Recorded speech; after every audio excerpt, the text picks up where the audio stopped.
Okay, so Molly, how do you think Brexit will affect rural areas such as North Devon and also the wider southwest in general?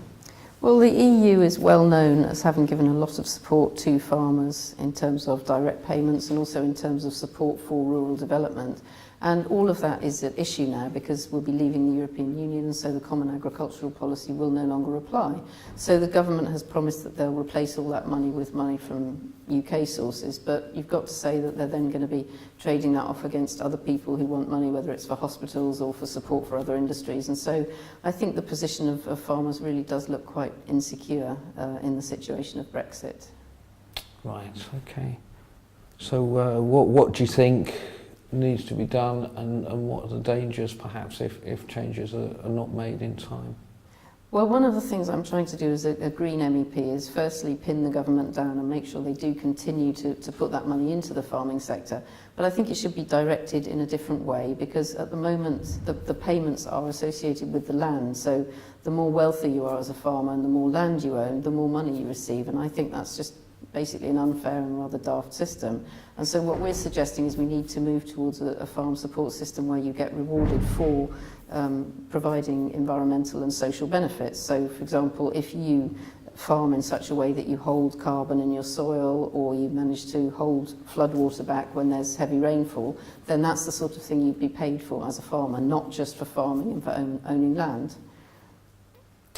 So you'd be paid for your farming efforts rather than well, for the quality of the environment as a result of the farming that you do. So again, you know, you can farm in a way that's friendly to nature and encourages habitats for wildlife, and that sort of farming should be supported rather than farming that relies on a lot of chemicals and is actually quite destructive to the environment. So as a Green Party person, I'd like to see us move farming in that direction, and we can use financial support for farmers to do that.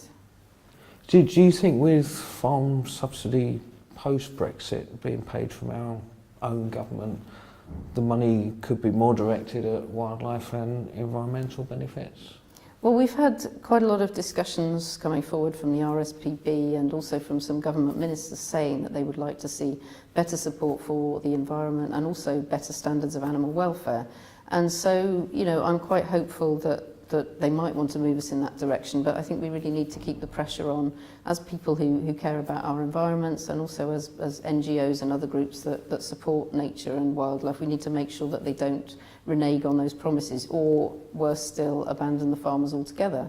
And there's also the question of trade. You know, they're suggesting they might sign up to some free trade deals with the US or with Canada, where they have much larger farms and they use a lot more chemicals and a lot more antibiotics.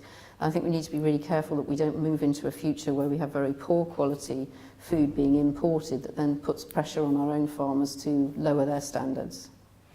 Okay, and we've talked about subsidy, but can you just sort of briefly explain what the situation is now in terms of the money that's paid from Europe directly to farmers, and how you would, presumably you would want to see the British government carry on with that in the future?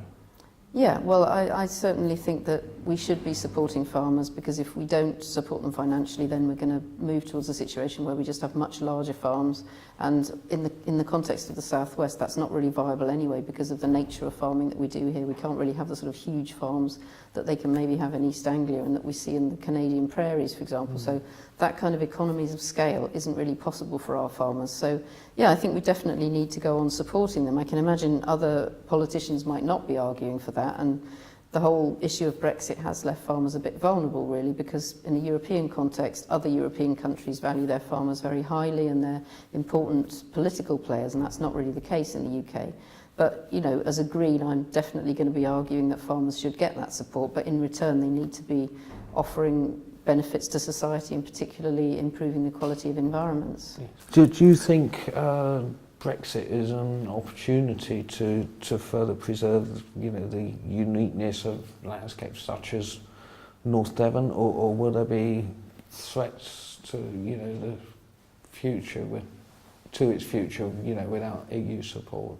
Well, Brexit has really opened up a lot of questions that have been closed down, and there hasn't been much debate on them for quite a long time. And one of those questions is, how do we use the land, and who has the right to make decisions about how the land is used? And so we don't really know where we're going, and that's why I'm getting involved in this debate, and that's why I've launched these reports, because I'm trying to push very strongly in a certain direction where Brexit means we have better protected landscapes and better habitats for wildlife.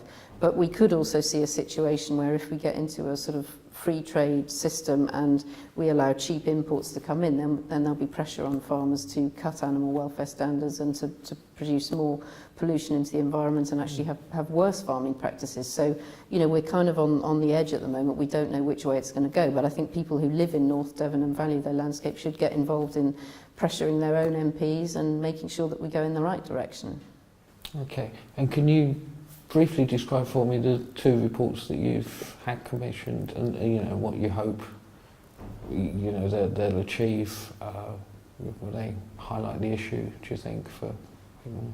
Well, the idea is really just to open up this debate. So obviously, the people I've asked to write the reports kind of agree with my view of where we should be going. But on the other hand, it's open to other people to come in and join that debate. And we'll be organising a workshop next month where we hope farmers will come, and you know, RSPB will be there and the National Trust, and we hope to stimulate a kind of public debate in the Southwest about where farming should be going.